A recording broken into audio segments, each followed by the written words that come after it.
নবী করিম সাল্লাল্লাহু আলাইহি ওয়াসাল্লাম বলেছেন, লাইলাতুল কদর আমি পেয়েছি, কপালে কাদামাটি ছিল, বৃষ্টি হচ্ছিল, তার মানে ওই রাতে বৃষ্টি হতে পারে, ওই রাতে বৃষ্টি হতে পারে।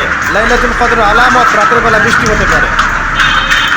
বৃষ্টি হয়েছে, তিনি নামাজ পড়েছেন, কপালের মধ্যে কাদা লেগেছিল, তিনি বের হয়েছেন, সাহাবীদেরকে বলবেন কোন রাতটা লাইলাতুল কদর, আজকের রাতটা লাইলাতুল কদর, এটা বলতে বের হয়েছে। বের হয়ে দেখছেন দুজন মুসলিম আপোষে ঝগড়া করছে। লিসেন তুমি, দুজন মুসলিম আপোষে ঝগড়া করছে। আমরা বলি না যে মুসলিমদের মাঝে ইখতিলাফগুলো রহমত, আমরা বলি না? দুজন মুসলিম আপোষে ঝগড়া করছে, এই কাজটার কারণে আল্লাহ রাব্বুল আলামিন নবী সাল্লাল্লাহু আলাইহি ওয়াসাল্লামের হৃদয় থেকে এই কথাটাকে তুলে নিলেন। তিনি আর বললেন না এক্স্যাক্টলি কোন রাতে লাইলাতুল কদর ছিল, তিনি বলতেই বেরিয়েছিলেন কোন রাতে লাইলাতুল কদর ছিল।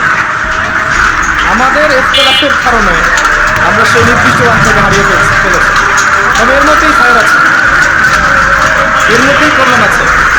আরবিতে একটা প্রবাদ আছে, কুল্লু শার ইউজাদু ফিহিল খায়র, প্রত্যেকটা অকল্যাণের পিছনেই কোনো না কোনো কল্যাণ আছে। নির্দিষ্ট করে বলে দিলে আমরা বাকি রাতগুলো জাগতাম না।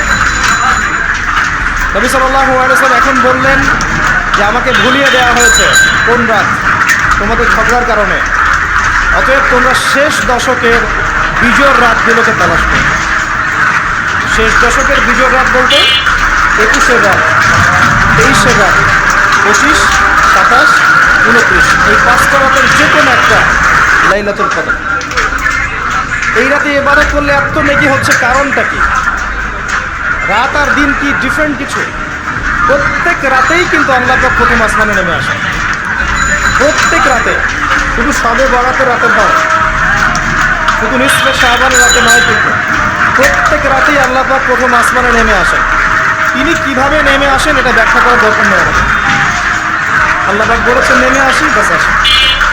কারণ সব কিছু আমরা যুক্তি, বিজ্ঞান, দর্শন দিয়ে প্রমাণ করতে পারবো। সায়েন্সকে জিজ্ঞাসা করেন যে স্বপ্নের ব্যাখ্যা কি, ঘুম কাকে বলে, আত্মা কাকে বলে, আত্মা কঠিন না তরল না বায়বীয়, পারবে সায়েন্স ব্যাখ্যা করতে? কবরের আযাব কি, জিন জাতি কি, জিন জাতি কাকে বলে, জিন জাতি কেমন দেখতে, মালায়েকা কেমন, তারা কিভাবে কাজ করে, তাদের ফাংশন কি, তারা কি ব্যাখ্যা করতে পারবে? আমাদের একটা চেতনা তৈরি হয়েছে, সায়েন্স যা বলবে তাই সত্য, এই চেতনার পুরোপুরি সত্য নয়। কোরআন এবং সুন্নাহ, আল্লাহ এবং তার রাসূল যা বলবেন সেটাই চূড়ান্ত সত্য, এর বাইরে সত্য মিথ্যা চূড়ান্ত কোনো মানদণ্ড নাই। হ্যাঁ, সায়েন্সের ভিত্তি আমরাই দিয়েছি, এটা অমুসলিমরা দেয়নি, এর ভিত্তি মুসলিমরা দিয়েছে। পরবর্তীতে এরা এর উপর ভাষা মাজা করেছে। এখন সায়েন্টিফিক এবং টেকনোলজিক্যাল রেভলিউশন আসছে পশ্চিমা সভ্যতা থেকে। এই সভ্যতার ধারক বাহক ছিলাম আমরা। সভ্যতা এদের দ্বারা শুরু হয়নি, সভ্যতা নবীদের দ্বারা শুরু হয়েছে। তো সব কিছু সায়েন্স দিয়ে ব্যাখ্যা করা যাবে এমন নয়, কারণ সায়েন্সের সীমাবদ্ধতা আছে, আল্লাহর জ্ঞানের কোনো সীমাবদ্ধতা নাই।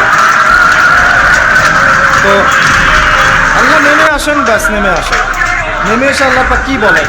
আল্লাহ পাক 3টা কথা বলেন। রাতের শেষ অংশ, রাতকে ভাগ করেন, যদি 6টার সময় রাত শুরু হয়, রাত কিন্তু রাত 12টায় শুরু হয় না, সূর্য ডুবে গেলেই রাত শুরু হয়, এটাই ইসলাম। এখন 6টা থেকে আপনি এই 5টা পর্যন্ত সময়টাকে 3 ভাগে ভাগ করেন। শেষের অংশ ধরে নেন যে 1টা থেকে 5টা, কথার কথা আমি এস্টিমেট করলাম, এই সময়টুকুতে আল্লাহ রাব্বুল আলামিন কাছে নেমে আসে প্রথম আসমান, অর্থাৎ তার রহমত নিকটবর্তী হয়, এবং তিনি আহ্বান করতে থাকেন 3টা জিনিস। 1, কে আছো আমার কাছে কিছু চাইবে, যা চাইবে আমি তাই দেব। 2, কে আছো আমার কাছে ক্ষমা চাইবে,